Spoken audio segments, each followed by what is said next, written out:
¿cómo están? Bien? Qué bueno. So we have come to a place in the book where I noticed that the verb ser comes up. And as I was flipping ahead in the book, I noticed that it comes up quite a bit. There's also a place where they want you to learn about both ser and estar. So the words ser and estar both mean to be. And this whole subject can be really confusing for beginners. So it's best to take it slowly. I do notice that in the book, they do chunk it out pretty well and they take different topics and so on.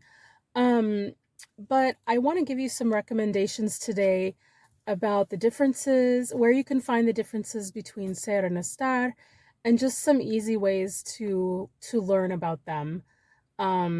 So one thing that has stuck with me is a little rhyme. It's like a little saying, I guess, that helps people to remember. And it's, for where you're at or how you are, always use estar. So that's going to mean more to you as you go forward. But basically, there are different uses for ser and estar. And today I'm going to give you some recommendations of places online where you can find some good resources. One of the places that I found online that explains ser and estar pretty well is this website called baselang.com. So I'll put the link in the description under this video.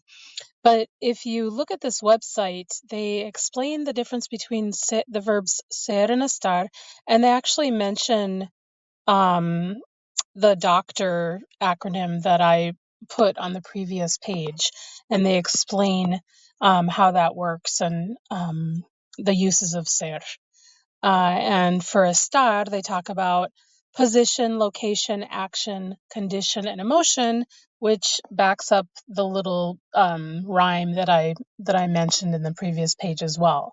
So this is a really good resource. I'm noticing that they also offer other things such as language classes, and they have like this little I think it's like a week-long trial or something. So it might be something to look into as you're working through this book, or, as I said in the previous video, we all have to find the ways that we best learn. So it's good to explore and figure out which methods work best for you and your learning style.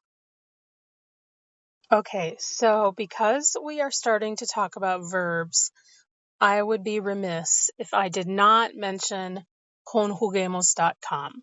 When I was a Spanish teacher, I really liked using this. As you can see here, it's got verbs, vocabulary, grammar. I used it to start out with. I used it a lot because of verbs. Noticing as I'm looking at this that they've expanded their language repertoire here, which is pretty cool. So FYI, if you teach various languages. They have some free stuff in here, but I know that for me, my school actually got us the paid version.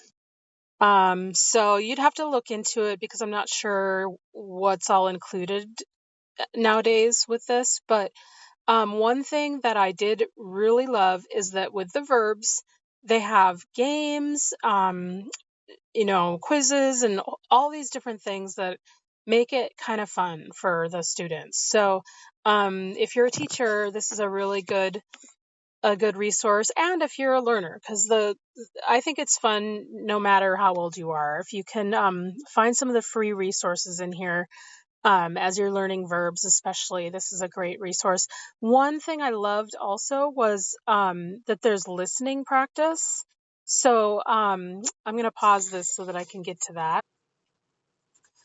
So for example, you go into this listening area and they have different themes, topics, different speakers and countries.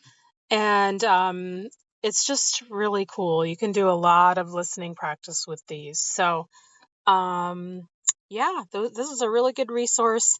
And like I said, because we were talking about verbs, I would be remiss if I did not mention conjuguemos. Okay, and hopefully you also get a chance to hop over to my course here where I've got free videos for you to explore. I've got plenty of resources for ser and estar in my course. So please take a look and see if there's anything that that you find useful to help you along your way as you explore your book, which is a guided journal for learning Spanish. It's all at your fingertips. Poner tu nombre en la pared